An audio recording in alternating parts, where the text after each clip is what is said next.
Okay, guys, this is what we wanted. This is exactly what we needed.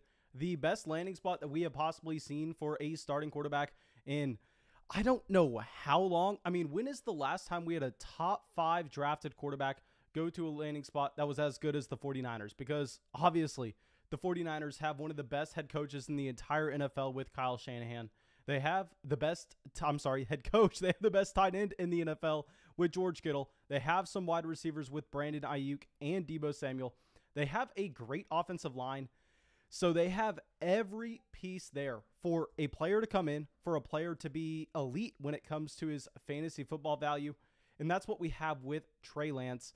Now, I was afraid that this was going to be Mac Jones, but no, it's not. We don't have to worry about that. And what is so good about this, guys, and this is what I need your opinion about, because y'all know I said if Justin Fields went to the 49ers, he would probably be the quarterback one in Dynasty Superflex leagues. And that's because we know that the NFL is different than real life. Okay, for the NFL, of course, you're going to expect Trey Lance to be the better quarterback. But for fantasy, when we are looking for production, when we are looking for these fake points, I mean, Trey Lance is going to provide it all. Not only is Trey Lance going to be a player going into a situation that we have never seen before, but he has that same Lamar Jackson type rushing upside. So I don't know how we don't have him quarterback one. Now, I will say there's a little bit of a worry with Trey Lance in that he doesn't have the experience. So maybe he doesn't start right away, which maybe that pushes him down to being the quarterback 2 in this class. And I know it's aggressive to call him the quarterback 1, but what we have done is we've gone through and looked at the impact that rushing has actually had for Dynasty Fantasy Football, just fantasy football in general for the quarterback position over the past 3 years. And really, if you don't have that guy that can come out and not only give you an elite level ceiling, but just have a floor where you know you're going to be expecting 20 rushing yards every single night. And then he has the ceiling to add on the rushing touchdown, maybe break off a long run, and he can give you 70 rushing yards. Now, Trey Lance has that. Trey Lance barely started in college. We can't acknowledge that. He only had 16 games started in his full season, but he had 1,100 rushing yards. And let me remind everyone that college does it a little bit differently. College has sacks as negative yards. So Trey Lance is an elite rushing quarterback going into the best situation he could ever ask for. Now, if he starts right away, that is the question we are going to be looking at. But we also know that he has so much job security over the next 3-4 seasons because the 49ers made it that way. Kyle Shanahan and the 49ers went out there and traded pretty much every asset that they have in the next 3 drafts to make sure that they draft Trey Lance. So please let me know what y'all are thinking here. Let me know if y'all think that I am being a little bit irrational with Trey Lance. But I think that we're looking at this as a situation where he has to be the 101 because he is easily going to outrush Trevor Lawrence. And even if Lawrence just say averages 50 passing yards more a game, and that's a large number, we can't even say that for sure. But what we can say for sure is, hey, if he averages 50 passing yards more per game, we can almost guarantee that Trey Lance is maybe going to average 20 more rushing yards, and 50 passing yards in fantasy is equivalent to 20 rushing yards. So if we are talking real points, if we are talking about what they are actually going to be providing in your starting lineup, I don't see how Trey Lance is not an elite asset. I think this easily puts him ahead of any running back that is going to be going in your rookie draft in those Superflex leagues. I think in one quarterback leagues, you're actually going to see Trey Lance skyrocket, be a late first-round pick. But please, guys, let me know what y'all are thinking. Let me know what y'all are going to be valuing between Trevor Lawrence, Trey Lance. Also, with Justin Fields, obviously we don't have those other landing spots quite yet. Let me pull this up real quick just to see if we have any other updates, just to see if we can give a comparison to another player.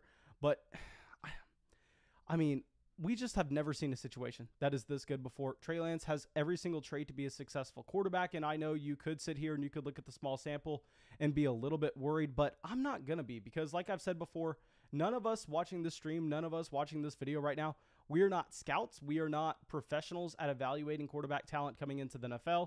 You know who is? The San Francisco front office, the San Francisco scouting department, where they decided that it was worth going out there and giving 3 first-round picks to go get Trey Lance. So I am completely fine with that. Okay, the Falcons pick is currently in. Let's keep this live stream going just for a little bit to see who this is.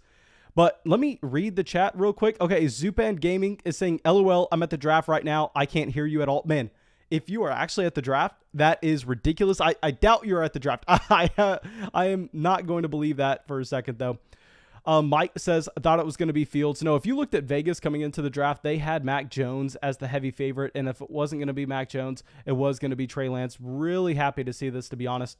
Jacob asking, is this good or bad for Kittle? Okay, that's actually something we should talk about. We should talk about what this does for the 49ers skill positional players.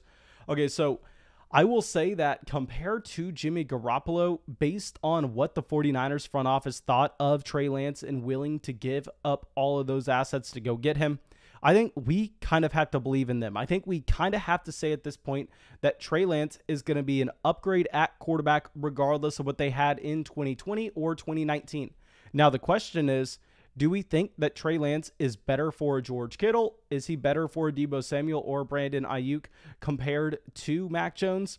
And I'll say it's going to be different for player by player, okay? Obviously, it's going to depend on the average depth of target that you're going to see with these guys. But in the case of George Kittle is going to have a little bit of a lower average depth of target. So I think that, honestly, this may not be the best for George Kittle because Trey Lance is someone that is going to chunk the ball down the field or he is going to look to run. I don't see him doing much checking down. Of course, he's going to do some checking down. George Kittle's still an elite tight end, but if we are talking about marginal changes here, I think that this possibly hurts Kittle a little bit. A deep threat wide receiver in Brandon Ayuk, I actually think that this really helps Ayuk because you never expected him to benefit from Mac Jones coming in and Mac Jones just making sure he's reading through his progressions and checking the ball down. What you actually will see is kind of what happens with Russell Wilson. So y'all know Russell Wilson will move around in the pocket. You know he'll escape the pocket, and he will go through and find those players downfield because when you have that extra time, you're either going to run or you're going to be looking to throw the ball 20 yards downfield. You see the same thing with Mahomes. I think that we can say that Trey Lance is probably similar to that. Now, Tim is asking, should I take Trey Lance at the 102? Here, yeah, man, I think if you're playing in a Superflex league, you have to take Trey Lance at the 102. I mean, easily over Justin Fields, easily over Najee Harris, easily over Travis Etienne because he's a very safe asset with an elite ceiling. So, yeah, I think that's an easy call. But I'm going to be going live again. I'm going to be ending this, going live, talking about the Kyle Pitts selection that just happened at number 4. I'm going to continue to do this throughout the entire night. So, of course, guys, make sure you go drop a like, make sure you subscribe, and come out to the live stream. That will be out.